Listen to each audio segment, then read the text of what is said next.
నేను మిమ్మల్ని ఒక ప్రశ్న అడిగాను అనుకోండి. ఈ ప్రపంచంలో ఉన్న బంగారం అంతా తీసుకొచ్చి ఒకే చోట పెడితే దానికి ఎంత స్థలం కావాలి? దాన్ని దాచడానికి ఎర్రకోట లాంటి పెద్ద ప్రదేశం సరిపోతుందా, లేక ఢిల్లీ లాంటి ఒక పెద్ద నగరమే కావాలా? కాదు, మీ ఆలోచన తప్పు.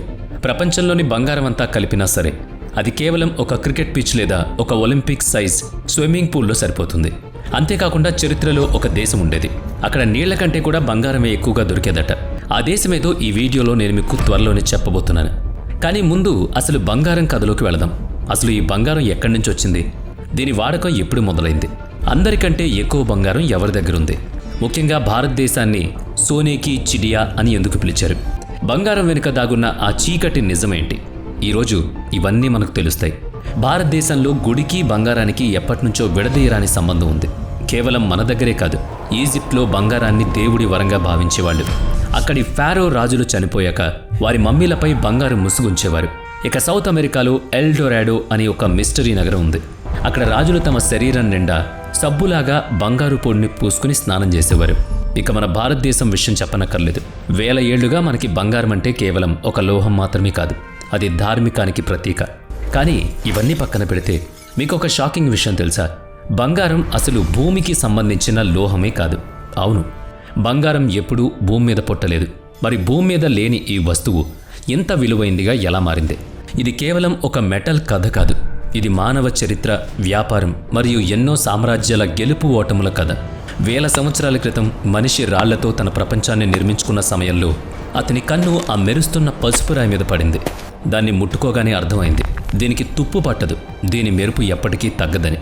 ఆ ఒక్క ఆవిష్కరణ మానవ చరిత్రని మార్చేసింది. బంగారం మనిషికి ఎప్పుడు పరిచయం అయింది? దీనికి సమాధానం ఆర్కియాలజిస్టుల దగ్గర ఉంది. బల్గేరియాలోని వార్నే నెక్రోపోలిస్ అనే ప్రదేశంలో ప్రపంచంలోని అత్యంత పురాతనమైన బంగారు ఆభరణాలు దొరికాయి. ఇవి క్రీస్తు పూర్వం 4500 సంవత్సరాల నాటివి. అంటే ఇప్పటికీ దాదాపు 6500 నుంచి 700 సంవత్సరాల క్రితం నాటివన్నమాట. దీన్ని బట్టి బంగారం మరియు మనిషి యొక్క బంధం ఎంత పాతదో అర్థం చేసుకోవచ్చు. ఇక ఈజిప్ట్ విషయానికి వస్తే నైలు నది లోయలో క్రీస్తు పూర్వం 3100 ప్రాంతంలోనే భారీ ఎత్తున బంగారు గనులు తెరవడం జరిగింది. అక్కడ సహజంగా దొరికే బంగారాన్ని కరిగించి దాన్ని చల్లబరిచి వాడేవారు. ఇప్పుడు మన భారతదేశం వైపు వద్దాం.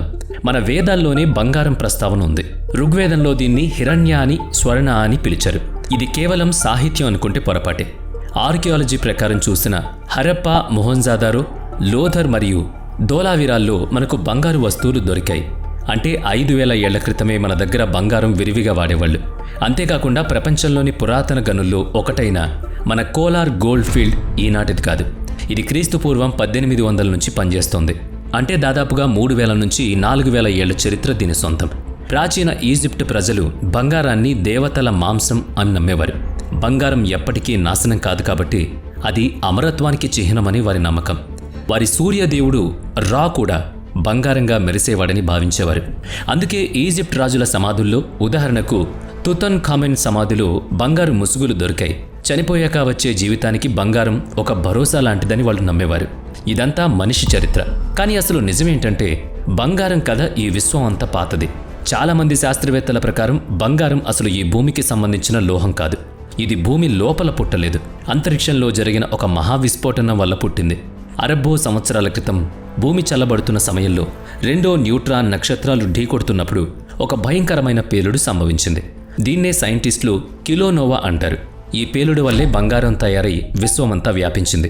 భూమి ఏర్పడిన కొత్తలో బంగారంతో నిండిన ఉల్కలు వచ్చి మన గ్రహాన్ని ఢీకొట్టాయి.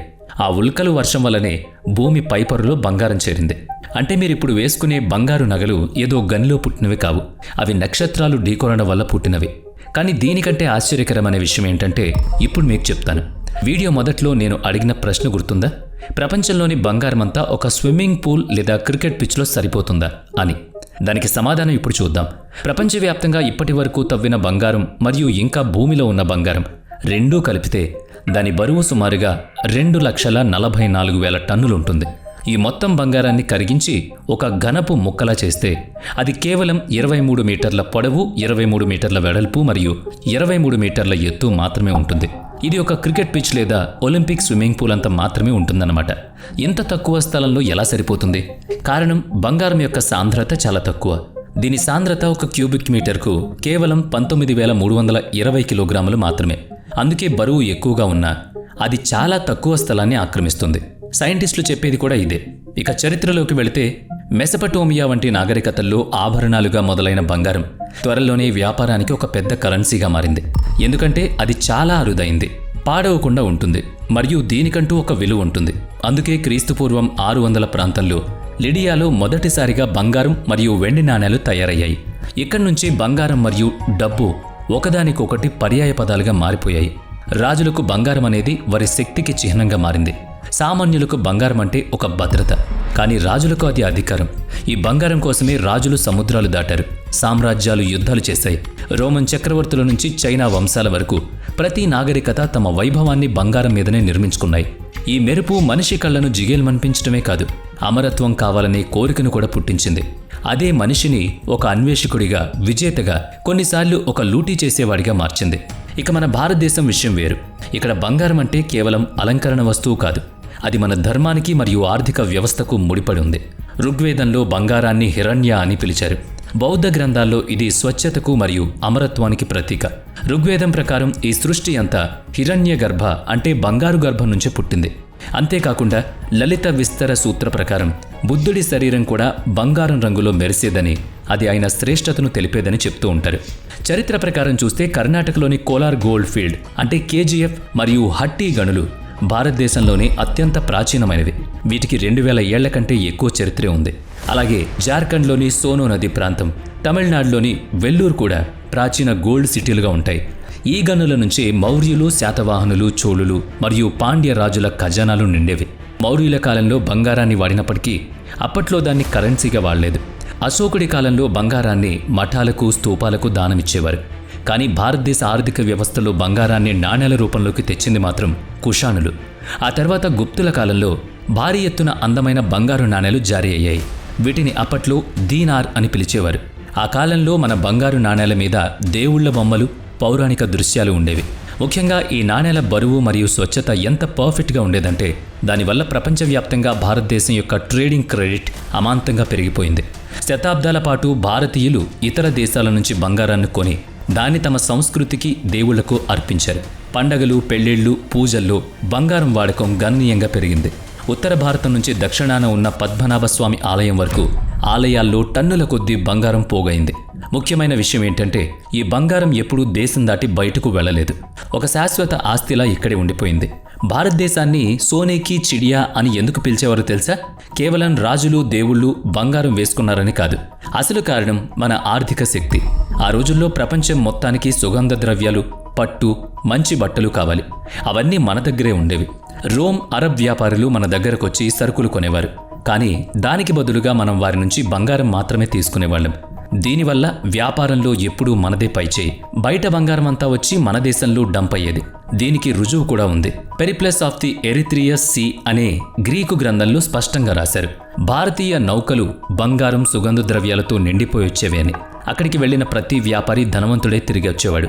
రోమన్లు మన సరుకుల్ని ఎంతలా కొనేవారంటే మా ఖజానా అంతా ఖాళీ అయిపోయి భారతీయ స్త్రీల ఆభరణాల్లోకి వెళ్ళిపోతుంది అని అక్కడి సెనేట్ భయపడేవాడట.